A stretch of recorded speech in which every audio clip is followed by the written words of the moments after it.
Oke, selamat siang. Assalamualaikum warahmatullahi wabarakatuh. Pada kesempatan hari ini, saya akan menjelaskan tentang penggunaan aplikasi Mayop dengan soal perusahaan manufaktur. Ya, nanti saya akan kirim tutorialnya dalam bentuk foto ya, foto yang ada di materi yang di buku saya foto, nanti saya kirim ke kalian. Jadi di sini kalian tinggal perhatikan saja ya. Di sini saya tadi sudah membuat setup data awalnya sampai terbentuknya kartu customer dan kartu supplier. Jadi ternyata dokunya bukan keripik ya di buku saya. Ternyata sini etalase Sai, yaitu perusahaan sejenis furniture seperti itu ya. Oke, ini sudah saya buat. Lalu kode pajak juga sudah saya buatkan dan link account juga sudah selesai di link. Sama saja sebetulnya karena di soal tidak ada tentang diskonnya, tidak ada tentang rate, maka tidak perlu dicentang. Itu ya. Terminnya juga nggak ada di sini di soal ini, jadi nggak perlu dikasih termin. COD biarkan seperti ini. Oke, lanjut ya. Perbedaan yang pertama antara perusahaan dagang dan perusahaan manufaktur ketika kita menggunakan Mayo itu adalah akun listnya. Di akun list, di akun nomor 1 atau di aset itu terdapat akun persediaan yang bermacam-macam. Sedangkan kalau perusahaan dagang kita hanya satu akunnya, persediaan barang dagangan. Di sini enggak ada persediaan bahan baku, persediaan bahan pembantu, persediaan barang dalam proses, dan persediaan produk jadi. Nih, terus berikutnya kita cek liability, sama saja. Equity sama saja, income sama, cost of sale. Nah, di sini ada beberapa akun lagi yang berbeda ya. Di sini ada BOP sesungguhnya, BOP dibebankan, BDP bahan baku, dan BDP tenaga kerja, serta BDP biaya overhead pabrik. Kita lanjut ke expand. Di expand di sini tidak ada perbedaan ya, hampir sama dengan di perusahaan dagang. Order income juga tidak ada, order expand tidak ada. Jadi itu perbedaan yang pertama. Perbedaan yang kedua di sini, ketika kita memasukkan kartu persediaannya, membuat kartu persediaan. Sama caranya masih inventory item list. Tapi sebelumnya kita perlu membuat namanya pengelompokan item list. Caranya itu ada di sini. List, custom list, and fill name. Lalu kita pilih item. Nah, setelah nampak seperti ini, kita ketik pada list number one ini. Namanya tipe.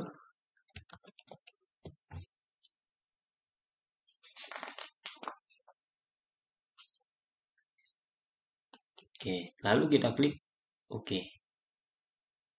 Setelah itu, kita buka lagi listnya. Sekarang kita mengelompokkan item list tadi ya. List, custom list, item. Nah, di sini tadi sudah ada tipe ya. Sekarang kita buatkan. Ada berapa tipe yang ada berapa bahan atau ada berapa tipe yang ada di dalam perusahaan manufaktur. Tentunya ada 3 ya. Bahan baku, bahan pembantu, dan bahan jadi atau barang jadi ya. Maka kita klik new. Kita masukkan yang pertama namanya bahan baku. New lagi. Kedua namanya bahan pembantu. New lagi. Yang ketiga adalah barang jadi atau produk jadi. Lalu oke. Pastikan sudah ada 3 barang di sini. Oke, sekarang kita melakukan pencatatan item bahan bakunya ya. Caranya kita close dulu, kita ke command center. Inventory item list sama, lalu kita klik new. Nah, di sini saya punya 2 bahan baku. Bahan baku yang pertama adalah bahan baku kayu jati, kuantitasnya sebanyak 10 lonjor ya kalau kayu itu ya, atau 10 batang gitu bisa ya. Bahan yang kedua ada bahan kayu mahoni sebanyak 15. Oke, kita masukkan dulu, kita buatkan kartunya dulu. Sama seperti di perusahaan perusahaan dagang, kita masukkan item numbernya dulu. Misalkan di sini untuk bahan kayu jati, saya kasih kode BKJ, bahan kayu jati namanya. Oke, lalu di sini kita bahan baku tidak perlu menjual, karena bahan baku adalah bahan yang digunakan untuk proses produksi, sehingga barang tersebut bisa menjadi barang jadi. Misalkan ini perusahaan mebel, nanti bisa jadi lemari dan siap dijual lemari tersebut, gitu ya. Jadi kita hanya perlu membeli, I buy this item, dan kita perlu I inventory this item. Itu saja yang dicentang. Nah, ketika kita mencentang ini tidak perlu diisi ya. Kita langsung centang ini dulu aja. Sehingga I buy this itemnya hilang yang perlu diisi. Kita tinggal perlu mengisi asset account for item inventory.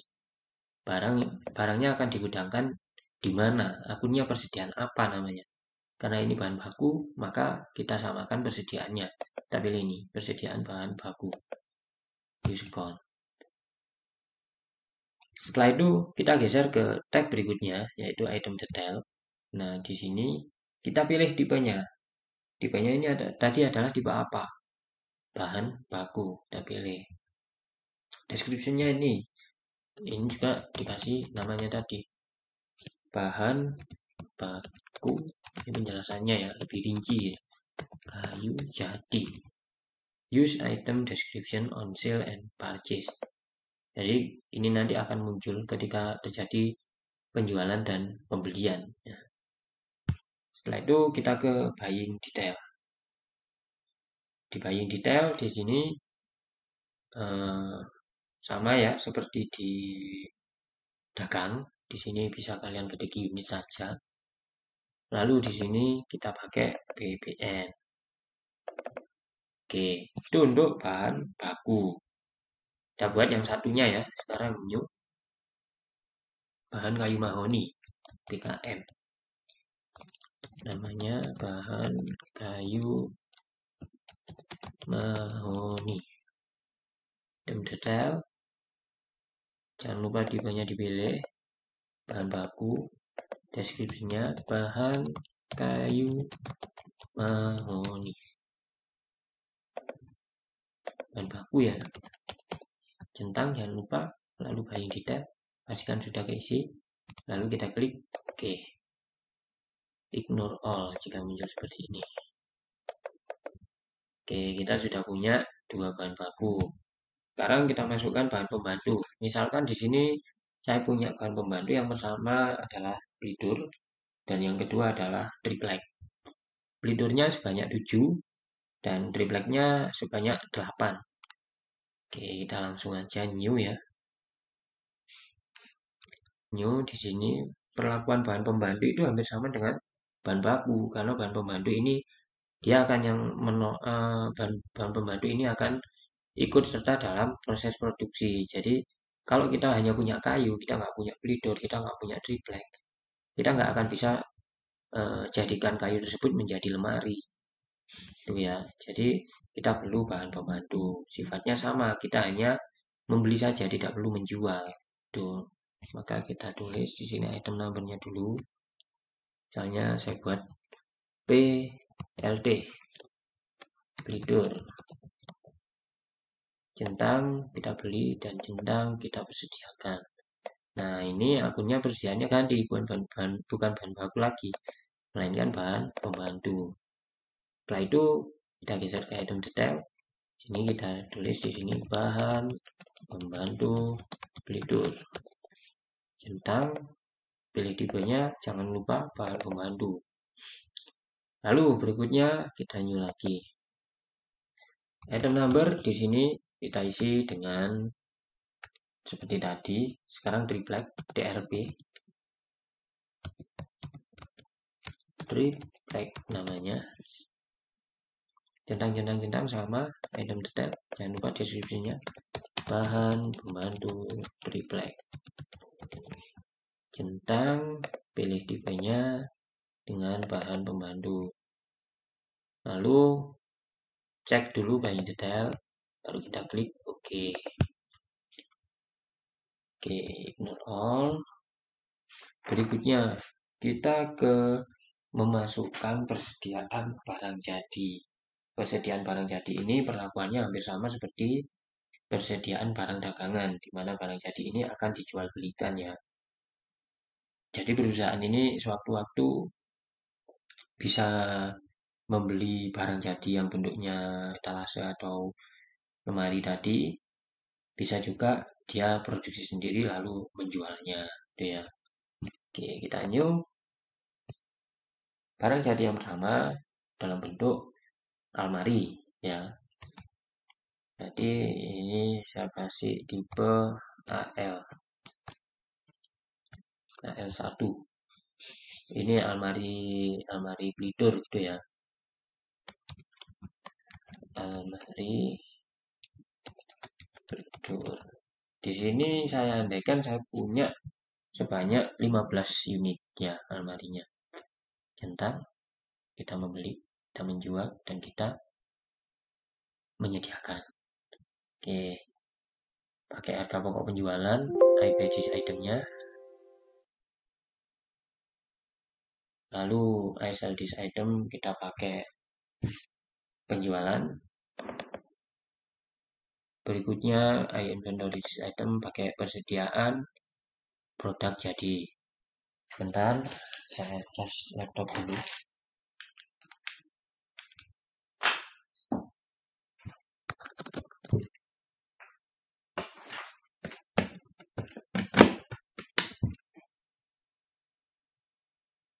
Oke, kita lanjut. Nah, setelah ini sudah dicentang semua, berikutnya kita ke item detail. Di sini tulis barang jadi almari pelidur. Centang, pilih tipe, bahan barang jadi. Oke, buying detail, unit PBN, selling detail, unit PBN juga. Jangan lupa. Oke, setelah itu kita klik new, kita buat barang yang kedua. Barang yang kedua di sini tadi adalah almari triplek ALT ya. LT2, AL2. Almari triplek. Ini biarkan seperti ini, kita langsung ke ID detail. Di sini barang jadi almari triplek. Centang, tipe, kita pilih barang jadi. Buying detail dicek, selling detail dicek. Kalau sudah oke. Ignore all, ignore all.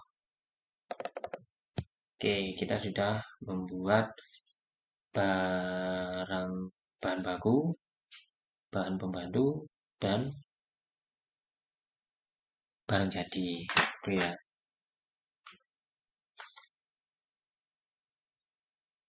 Berikutnya, misalkan di sini kita mau masukkan ini dulu ya, yang on hand-nya dulu ya. Misalkan di sini tadi saya sudah katakan untuk bahan kayu mahoni itu tersedia barangnya sebanyak 15, untuk kayu jadi sebanyak 10, pelidurnya ada 7, tripletnya ada 8, lalu almarinya yang pelidur itu ada 15 dan yang triplek ada 10. Sekarang kita masukkan kuantitasnya tersebut. Caranya ada di sini, menu adjust inventory. Tanggalnya kita masukkan, diperumpamakan tanggalnya 31 Desember 2014. Oke, sini kasih nama saldo awal persediaan. Kita pilih dari bahan kayu jadi dengan kuantitasnya sebanyak tadi 10.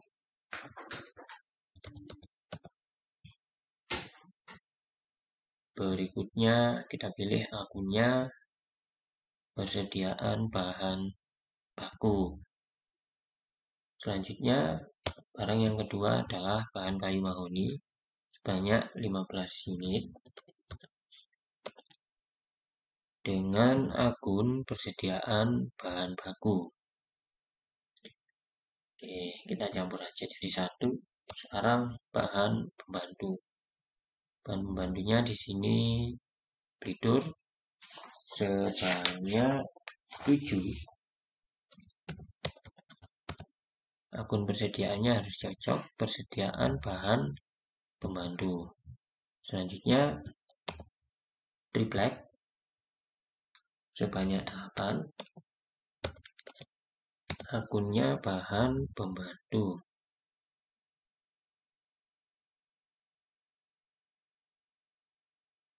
Nih, oke. Berikutnya kita masukkan almari Blidur. Almari Blidurnya di sini sebanyak 15 unit. Misalkan di sini saya buat harganya 10 juta. Akunnya adalah persediaan barang jadi. Ini buktian produk jadi ya. Selanjutnya almari triplek. Misalnya sini harganya 8 juta. Banyaknya 10 unit 4 juta. Oke. Nama persediaannya adalah persediaan produk jadi. Oke, setelah itu kita record. Oke, jadi itu perbedaan 1 dan 2. Tadi adalah akun-akunnya lebih banyak persediaannya. Terus yang kedua kartu persediaannya, cara pembuatan kartu persediaannya ya kita mulai dari pembuatan dipannya dulu sampai memasukkan saldo awal persediaannya. Berikutnya ada perbedaan lain yaitu job di sini. Biasanya kalau kita pakai perusahaan dagang, kita tidak perlu mengisikan job karena tidak ada pekerjaan. Intinya tidak ada pesanan yang masuk ke dalam perusahaan dagang.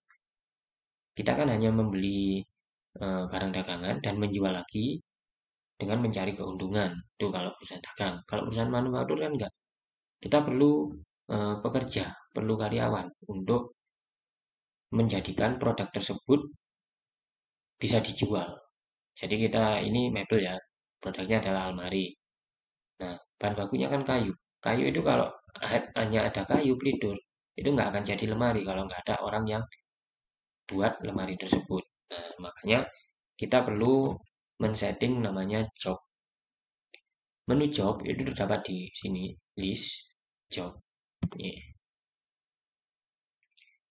Oke, saya contoh satu saja. Sini kita langsung klik new job. New job itu ada di sini, new. Nah, misalkan pada hari ini tanggal 31 Desember 2014 itu terdapat pesanan almari Blidur ya. Nomor pesanannya adalah AL1 ya, jadi AL1 trip 10 misalkan. Nah, berikutnya di sini yang perlu kita tulis adalah perlu kita ketikkan di sini adalah ini new job name. Job name-nya kita kasih nama. Yang dipesan itu barang apa namanya? Yang dipesan adalah almari Blidur nomor 10 karena pesanan nomor 10 misalkan seperti itu. Nah, deskripsinya tidak perlu diisi nggak apa-apa, kontak juga tidak perlu diisi.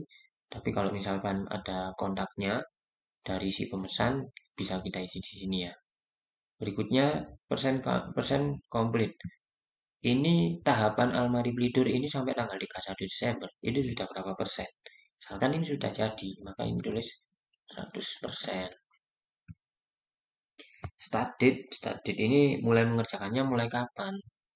Misalnya ini sudah dikerjakan 5 hari yang lalu, berarti ini tanggal 26 ya, 26 12 2014. Finish date-nya pada hari ini 31 Desember 2014. Oke.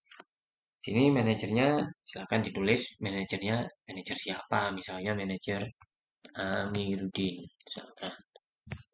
manajer produksinya. Linked customer, ini linked customer perlu kita isi. Customer siapa yang membeli ke kita ini?